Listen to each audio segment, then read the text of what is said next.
nadie sabe cómo, nadie sabe cómo, nadie sabe. Usted no se salva de un tema que la gente está estos días que trina. ¿Qué trina? No voy a hablar de mi familia, no voy a hablar de Central. No, Yo con tu familia no me meto. No va a hablar de Central. No hablemos de intimidades. No va a hablar de Central, no va a hablar de fútbol. ¿Sabe de qué va a hablar, Agapito? Usted que es un hombre que se dedica a la construcción, que tiene empresa de construcción, que conoce el urbanismo de la ciudad, el tema de las cocheras. Usted es precandidato a concejal también. ¿Va a presentar algún proyecto para incentivar la creación de cocheras? O sea, cuando se construye un edificio, que sea obligatorio 2 o 3 pisos de cochera, o edificios de cocheras como hay en Buenos Aires. ¿Cómo solucionamos este problema? No, fundamentalmente hay una ordenanza, para resumir, que obliga a las empresas constructoras a la hora de desarrollar determinados proyectos de inversión inmobiliaria que tengan que ver con una medida o una determinada categoría en términos de superficie, los obliga a hacer cocheras. El tema es que el damero de la ciudad de Rosario en términos de lotes es de 866, en líneas generales, no obviamente que hay lotes más grandes, pero en líneas generales son lotes chicos, que complica al constructor a desarrollar en esos lotes tan angostos cocheras. Pero yo creo que el tema de la cochera tiene... Las cocheras subterráneas, por ejemplo. Después le vamos a preguntar también a Osvaldo Miatelo qué opina de eso, que están en danza, que se habla debajo de la Plaza Sarmiento o Plaza Santa Rosa, como quieran llamarle. Hay varios lugares propuestos para realizar cocheras subterráneas. ¿Es viable? ¿La ciudad puede tener ese tipo de infraestructura? O... Yo siempre digo que si el hombre llegó a la luna, todo es viable. El tema es que hay que ver el trasfondo de por qué llegamos a querer hacer cocheras en determinados lugares que no serían tradicionales o que en algún punto podrían llegar a ser contraproducentes. ¿Por qué digo esto?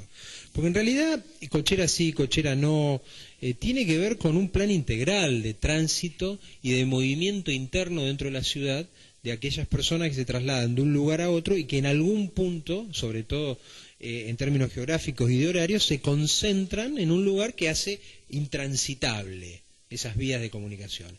Entonces yo lo que planteo es, si nosotros estamos hablando de que necesitamos cocheras subterráneas, es para albergar más cantidad de autos, y en realidad nosotros lo que tendríamos que estar haciendo es desalentar que los autos vayan al centro. No digo prohibir. Hace que vengo escuchando que el sistema de transporte urbano de pasajeros de la ciudad de Rosario va a mejorar, que va a ser está bien, Rubén, atractivo para que la gente deje el auto en la casa y se vaya en colectivo al centro. No, pero eso en líneas generales tiene que ver con la cultura nuestra. Es decir, uno por más que tenga un sistema de transporte recontraeficiente, el auto no lo largamos ni para ir a 5 cuadras. ¿Coincide, Miatelo, con eso? A mí me parece que no es tan así, que si tuviéramos un sistema de transporte urbano de pasajeros... No, pero por eso te digo, Rubén, esto es integral. ¿Qué tiene que ver?